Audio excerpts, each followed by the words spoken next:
UGC regulation 2026 को लेके पूरे देश भर में बवाल हो रहा था और कुछ लोगों ने तो बिना रेगुलेशंस को पढ़े ही प्रोटेस्ट स्टार्ट कर दिया। अगर यूजीसी रेगुलेशंस और उससे जुड़ी कंट्रोवर्सी को ब्लैक एंड व्हाइट में समझना चाहते हैं तो इस वीडियो को एंड तक जरूर देखिए। You will definitely get something valuable. सबसे पहले ये डिस्कस करते हैं कि यूजीसी रेगुलेशन 2026 की रिक्वायरमेंट क्यों अराइज हुई। रोहित वेमुला, पायल तड़वी और कई और स्टूडेंट्स के सुसाइड केसेस ने सोसाइटी को एक हार्श रियलिटी दिखाई कि कास्ट बेस्ड डिस्क्रिमिनेशन सिर्फ मेंटल हेल्थ तक नहीं बल्कि सुसाइड तक पहुंच सकता है। रोहित वेमुला और पायल तड़वी की सुसाइड के बाद इन दोनों की मदर्स ने सुप्रीम कोर्ट में एक जॉइंट पिटिशन लगाई और सुप्रीम कोर्ट से ये डिमांड किया कि कास्ट बेस्ड डिस्क्रिमिनेशन को लाइटली ना लिया जाए।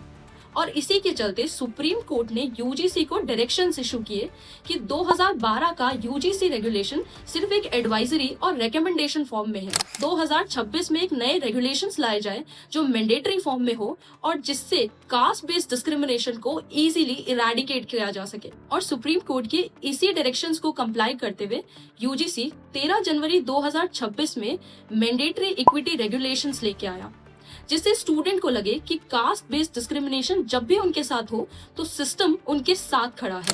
आइए समझते हैं कि इन रेगुलेशंस में इतनी कंट्रोवर्सी क्यों हुई। इस रेगुलेशन का सबसे क्रिटिकल प्रॉब्लम था प्रिजम्पशन प्रॉब्लम, यानी कि रेगुलेशन का स्ट्रक्चर इस प्रीमिस पे बेस्ड था कि कास्ट बेस्ड डिस्क्रिमिनेशन सिर्फ एससी, एसटी, ओबीसी, विमेन या पर्सन विद डिसेबिलिटी के साथ हो सकता है। जनरल कैटेगरी के साथ कोई डिस्क्रिमिनेशन नहीं हो सकता।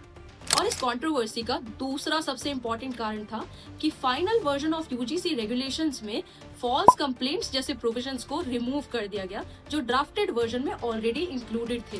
और इस कंट्रोवर्सी का तीसरा और शायद सबसे इंपॉर्टेंट रीजन था इक्विटी कमेटी के कॉम्पोजिशन से रिलेटेड।